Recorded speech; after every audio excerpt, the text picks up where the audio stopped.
What's good, YouTube? We have another Kevin Samuels video for you guys today. And this one is more so about him talking to the general public of the ladies, all the ladies. Basically, he's talking to in this one and trying to help the community get back to what we once was at some point. Well, shit, once we ever, was we ever good? I don't know, but he's just trying to help the community out, and this is what he had to say to y'all. So let's go ahead and get into it without further ado. Bro, you got to get your game up. Big Shirley don't even want to talk to your simple ass. All right, well, I'm sorry. Let's talk about it. 2019. Pay attention, modern women, because one of your problems is you're so innumerate. You don't really care to understand how numbers work. That's why when we talk facts, data, and statistics, you want to talk feelings.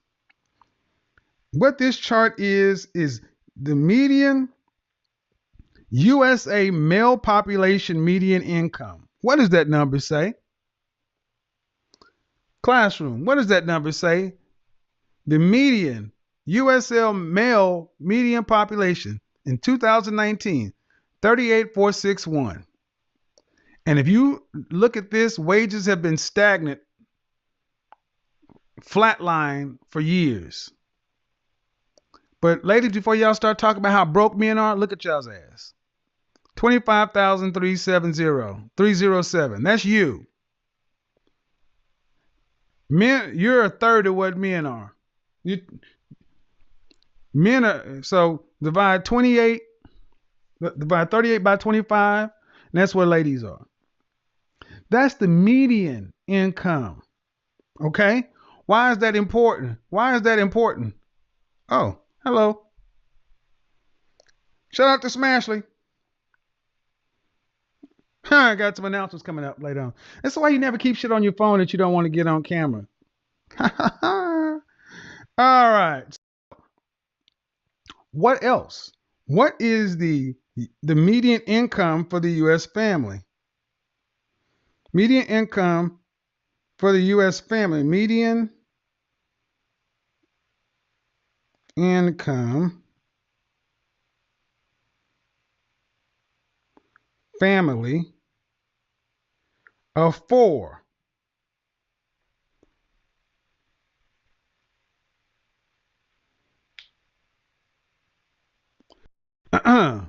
Ready?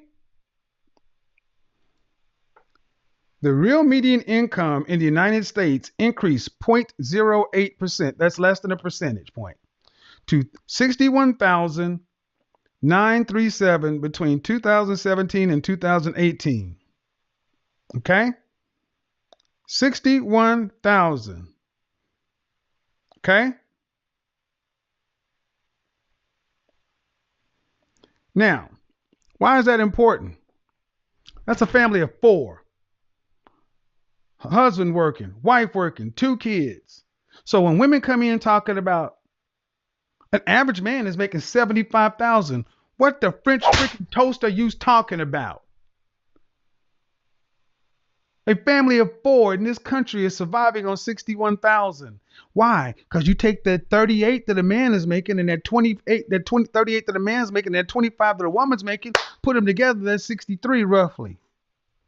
The math isn't precise, but it isn't accurate, but you get it. That means most people in this country are living paycheck to paycheck. What is $38,000 a year, Kevin? Oh, here's what it is, class. $19 an hour. 19 flipping dollars an hour. What's $25,000 a year, Kevin? Oh, $12.50 an hour. That means that woman's working at McDonald's, Walmart, Target, someplace where she's making less than $13 an hour. Most people in this country, men are making less than $20. So when I hear women in general, black women in particular, try to act like a black man making 75 French toast $1,000 a year is average, you modern women do not know men. You don't. Why is this important? Because if you don't even understand what the income is, you can't give him his credit. That's right, he deserves the credit. If a man is making $75,000 a year, he is making what two men are making. He's twice the man. God damn it, that's right. We talk about high value men and that kind of stuff. And you guys know where I stand on it. I believe you should be making 3 times your income, but that's for my sector, what I'm talking about, the men who want to be in the top 10%. But if you're 75,000 or more, you're in the top 15%. You're in striking distance. That means you are a Henry, high earner, not rich yet. Henry, high earner, not rich yet. $75,000 to $250,000 a year. That's the Henry range. And that puts you in the hit squad. Henry in training. So if you're a 25-year-old man making $75,000 a year, like that one woman a couple of months ago who had a 25-year-old making $75,000, and what did she do? She walked her little hot cakes on out the house because she thought, there's no big deal. I can go pull one of those off the tree anywhere. Why is this important? Because when you women are innumerate, you don't understand how to rate men. You ladies who are so angry about me ranking women, well, you rank men too. You don't think so? Then why is one of the first questions a woman asks out in the dating environment, what do you do for a living? I.e., how much money do you make? I.e., what kind of man are you as an earner? That's a rating. Don't tell me about, you want to rank women. You rank men all day long. If not, stop asking men what they do for a living. Stop asking them where they live, what they drive, anything. Don't talk to them about anything other than just superficial stuff.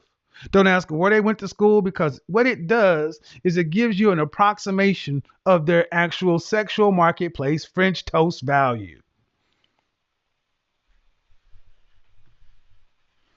So, when I hear women, especially women, danger zone, 27 to 35, talking out the side of their neck like they know something, and you sitting on a panel with men who know more than you do and are learning more than you do, and you just talking out your mouth, flapping your gums, what I hear is a bunch of women who have no respect for what it takes to become an actual producer male in this country. Like the video I'm going to upload in the morning, you're going to hear a woman talk about this stuff. And I'm like, womanism is a first world problem. Men have done such a good job in this world. Men have made it look so easy. We live in a world to where it's not ravaged by war. When was the last time you guys actually feared a war? In my lifetime, never. We had the threat of the Cold War, but that was never really a threat. In my lifetime, we have never really seen a major world conflict. Before 2020, we had never even seen a health crisis. A woman today can be 40 years old and still legitimately expect to give birth to a healthy child. Back 100 years ago, women had to have multiple children because of infant mortality. Women were dying in childbirth. And who did that? Not women, men. Name me 5 great female inventors. I'll give you one. Madame Curie, go. There are none. You ladies have been so comfortable with the government and the structure being your man, you don't even know who men are. That's why when you're trying to judge a man, you're all off. You're basing things on superficial stuff like his height and his junk size and all this other stuff because I can make my own money. It's not about you making your own money. Because how many women make their own money but really don't want to be doing this? Well, what's the solution? Women are going to have to become more curious about who men are. Because if you don't know who men are, you damn sure can't give the men you want what they want. Right? If you don't know who men are, you can't give them what they want.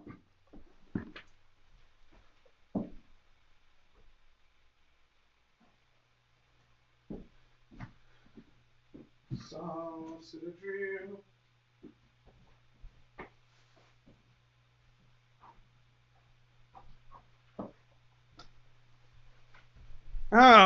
Shout out to Jason over at Hollywood Unlocked. The crew out there. Hey man, next time I'm in LA, man, I'm gonna have to hook up with those folks, man. You know, let me take it down a peg, okay? I'll be in Houston next week on this whole, Houston, we have a problem. My goal is to help men get what they want by helping women. And what do they want? They want women. They want fit, friendly, feminine, cooperative, submissive women. A woman who's willing to get with him and work on his program. Yes, I advocate for the men who I understand best, high value. But I am a strong advocate for the average middle man. You want to piss me off? Shit on them. And when I hear women talk about diminishing a man who gets up and goes to work every day, I'll just use my buddy Obsidian. I admire him so much. That brother went straight from high school to work a union job, 22 years. I come from union and military. Mom, apple pie, Midwestern values, yes. I know what that kind of man is cut from because that's what I saw growing up. Those men worked in dangerous environments. They built this country. They did the dangerous jobs so you ladies can live in comfort. And when I hear women, especially in our community, who won't even look at a blue-collar man because they're not a Kappa or they don't have on a velvet blazer or wear a suit to work, pisses me off. And you will be amazed at how many times I've had women in my face thinking they're gaining brownie points by dissing them, not realizing that that's my brother.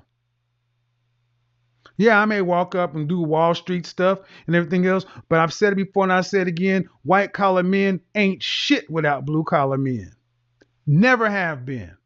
They make it possible for us to do what we do. We cannot exist without them. Men have that kind of respect for the men who work with their hands and their back and built this country. Men have respect for the laborers and the tradesmen and the military and the institution. We have it ingrained in us because we know what it takes. And in places we don't want to admit, we don't want to do those jobs. Some guys are just like, now, don't make no mistake. I've done some shitty jobs and some hard labor. Make no mistake. But there are guys who don't want to go to the military. That's why they say I pay my taxes because I don't want to go take those bullets. I don't want to go do those things. Why does that matter? Because a white collar man can look at a blue collar man, a high value man can look at an average man, and they can all respect each other because there is a man code amongst us. You ladies violate that because you don't understand the hierarchy that we have between us. You violate it. You pedestalize the guys who are up here, and it seems kind of reverse because I'm one of the guys that's in this area. But I don't like when you shit on these guys because to go from here to there is a journey. 83% of all millionaires are first generation. Generational wealth is a concept, but you need a family first. And most money is made in the blue collar trades, that kind of stuff. Why is this important? Because so many women will come over here with their neck cocked and have the nerve to say something about you're overlooking good quality women because they may have a few more pounds on them. Or they may have this, or they may have that. Don't look for the fit, feminine, cooperative, pretty girl. Don't look for her because, she could divorce you and take all your money and steal your cats and take your kitten heels and ride away in your, and take your pink fur coat and drive away in your BMW, and then go get with. And I always tell the horrible story about the woman. And it's like, well, okay, you should go ahead and get with the woman over here with 6 kids by 9 different dudes. Okay. But do you tell that story in reverse for these men? Do you tell the story in reverse? How many times do you need to look over the dude that's blowing your back out and can actually put his back in and move some shit around the house? The dude who can bring home the bacon. The guy who can actually do something in the house. Regardless as to where you find yourself at, I've said it before and I say it again. Many women want a high value lifestyle, but you're not really fit for a high value man. And I think so many women don't like the fact that they're average. So what are women trying to do, in my opinion, who have this conversation? You're trying to move your average rating that links with this average man, and you're actually trying to increase him into a higher value status, thereby increasing yourself. Knock it off. You're average earning, you're average looking, he's average earning. Average people get average people. And how many times I've had women on this channel talking about graduating from college and say, could you date a plumber? And without a beat, she's like, no. I'm like, wow. You ain't even out working and you just look down on a plumber. But you know what? Maybe I don't know what I'm talking about. Maybe this is all cap. Maybe it's Monday night and I'm just a little, don't know nothing. Could be, because I get it all wrong apparently, because I hate women, especially black women apparently. So I want to know, ladies,